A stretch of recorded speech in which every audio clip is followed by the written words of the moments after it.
का दिन बहुत शुभ दिन है। आप सबको देखकर बहुत खुशी हो रही है क्योंकि आज हमारे एडमिनिस्ट्रेटर विंग की तरफ से एक बहुत सुंदर विषय को लेकर कॉन्फ्रेंस रखी गई है, values and spirituality for better governance.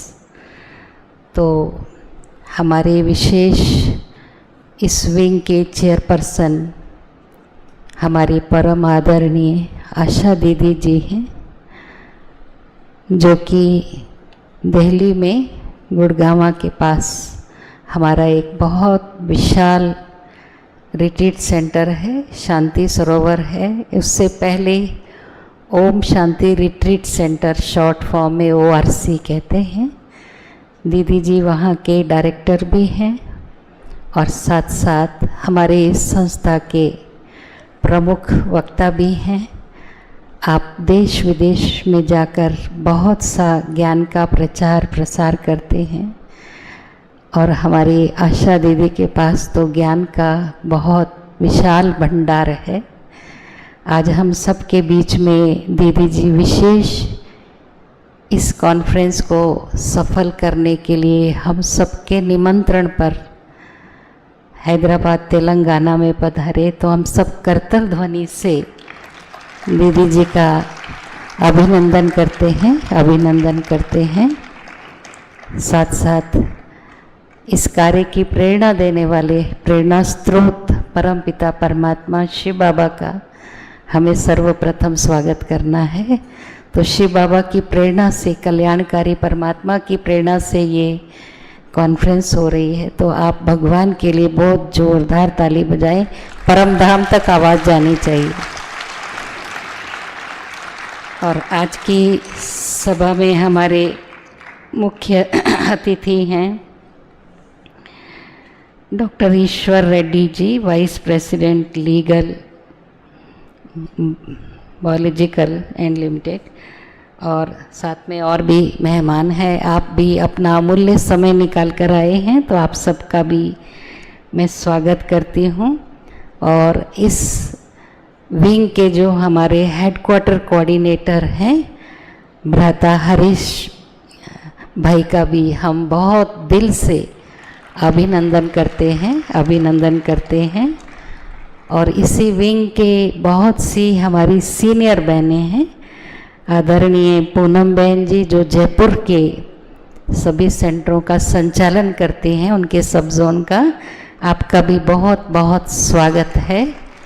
और हमारी लक्ष्मी दीदी जो कि दिल्ली से आए हैं और इस विंग के विशेष मेंबर हैं, हम सब पर ज्ञान वर्षा करने के लिए ये सब देवियाँ सरस्वती के रूप में आपके सामने आई हैं, तो इनका हम बहुत बहुत अभिनंदन करते हैं।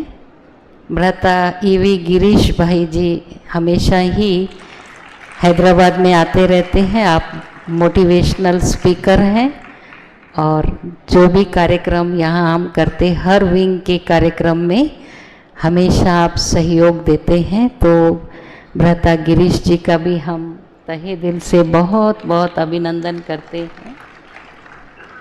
अंजलि बहन जो मंच संचालन कर रहे हैं, उनका भी हम दिल से अभिनंदन करते हैं। और विशेष आज की दुनिया में हम देखते हैं गवर्नमेंट कोई भी हो, लेकिन प्रशासक सदा स्थायी रूप में रहते हैं, एडमिनिस्ट्रेटर्स, IAS ऑफिसर्स आदि आदि, जिनके पास इस दुनिया को चलाने की कला है। लेकिन सबसे अच्छी प्रशासन कला कौन सिखाता है? हमें भगवान, जो कि सारी दुनिया को चलाता है। क्योंकि आप देखते हैं इस दुनिया में जो भी राजनीतिज्ञ राज्य करते हैं वो प्रशासकों की मदद से करते हैं। लेकिन हम देखते हैं कि दुनिया में कोई भी किसी से भी संतुष्ट नहीं रहते। हम जैसे भोजन में टेस्ट करते, चेंज करते रहते, आज ये खाएं, आज वो खाएं, लेकिन पहले जैसा किसी का स्वास्थ्य नहीं है, इसलिए भोजन में भी टेस्ट कम होता जा रहा है। तो हम सोचते अभी विदेश का है ना, वो भोजन टेस्ट करें। हम ऐसे व्यंजन बनाकर। तो इस तरह से गवर्नमेंट भी चेंज करते रहते हैं। हम ये सरकार देख ली, अभी ये भी देख ली, ये भी देख ली, लेकिन आपके लिए एक शुभ समाचार है।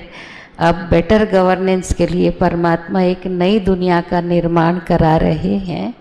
उस नई दुनिया में देवी देवताएं राज्य करेंगे।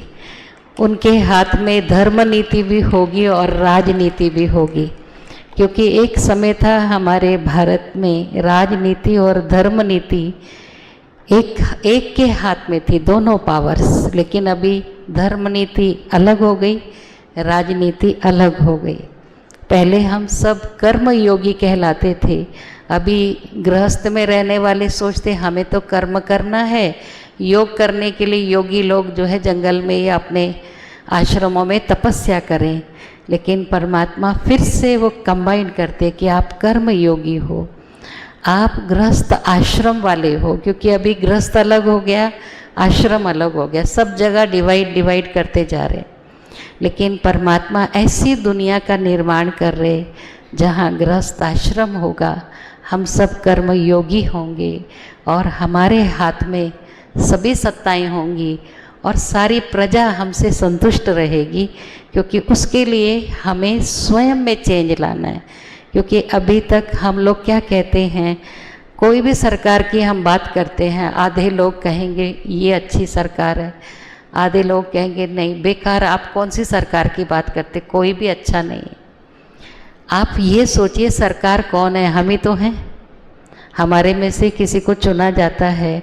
क्यों नहीं हम ये सोचते कि बेहतर सरकार बनाने के लिए हम सब सहयोग करें, सेल्फ में चेंज लाएं। जब तक हमारा परिवर्तन नहीं होगा तो आप सोचिए विश्व का परिवर्तन कैसे होगा। हम कई बार अपने स्टेज पर मंत्रियों को बुलाते हैं तो हमको बोलते बहन जी आप इतनी पवित्र संस्था में, इतने पवित्र कार्यक्रम में हमको क्यों बुलाते हो। तो हम उनको यही कहते आप हमारे भाई हैं, आप भी इस परिवार के एक अंग हैं। अगर हमारी एक उंगली में दर्द होता है, हम डॉक्टर को क्या कहते हैं, उंगली को ठीक कर दो या काट दो, क्या कहेंगे आप सभी? ठीक करना है या काट के फेंक देना है उसको। तो आप जब तक यहाँ नहीं आएंगे आप कैसे ठीक होंगे? हमारे परिवार के भाई हो, हम आपको कैसे छोड़ सकते हैं? तो फिर बहुत खुश हो जाते हैं कि ठीक है हमें भी बदलना है। तो हम सब क्यों किसी के ऊपर जब हम उंगली उठाते हैं, आप देखिए ये 3 उंगली किसकी तरफ है? मैं बोलती हूँ ये सब खराब लोग बैठे हैं, आपसे ज़्यादा 3 गुना मैं खराब हूँ जब मैं आपकी बुराई को देखती हूँ। इसलिए परमात्मा हमको इस ईश्वरीय विश्वविद्यालय में ऐसी पढ़ाई पढ़ाते हैं कि आप स्वयं को बदल लो। जब आप बदल जाएंगे आपको सारा संसार बदला हुआ दिखाई देगा, सब में अच्छाई ही अच्छाई दिखाई देगी। तो इसलिए अपना जैसे हम ब्लैक चश्मा पहनकर यहाँ बैठ जाएं और हम वाइट वस्त्र वाले मेजॉरिटी हैं यहाँ, हमको लगता है सभा में सब काले कपड़े पहनकर क्यों बैठे हैं। लेकिन मेरे चश्मे का परिवर्तन करना होगा। अगर हम वाइट ग्लास लगाते हैं तो हमको जिसका जो कलर है वही दिखाई देता है। इस तरह इस विद्यालय में यही शिक्षा दी जाती है। वैल्यू बेस्ड सोसाइटी बनाने के लिए हमें खुद वैल्यूज़ को धारण करना है जो आज हमारे जीवन में नहीं है। लेकिन राजयोग के प्रशिक्षण से जब हमारा परमात्मा से कनेक्शन जुड़ता है तो परमात्मा से वो शक्ति मिलती है हमें, जो परमात्मा के गुण और शक्तियों को हम राजयोग के माध्यम से अपने जीवन में धारण करते। क्योंकि जैसे आपके पास छोटा सा डिवाइस मोबाइल है, आप जहाँ भी जाते हो अपना चार्जर साथ में रखते हो मोबाइल का, और देखते हैं कहीं भी प्लग पॉइंट मिले तो हम चार्ज कर लेते हैं, ताकि हम जब भी इमरजेंसी हो हम किसी से बात कर सकते हैं। और अगर मोबाइल आपका डिस्चार्ज है और आपके पास चार्जर भी नहीं है और आपको कॉल आ रहा है किसी विशिष्ट व्यक्ति का, आपका उस समय मेंटल स्टेटस कैसा रहता है?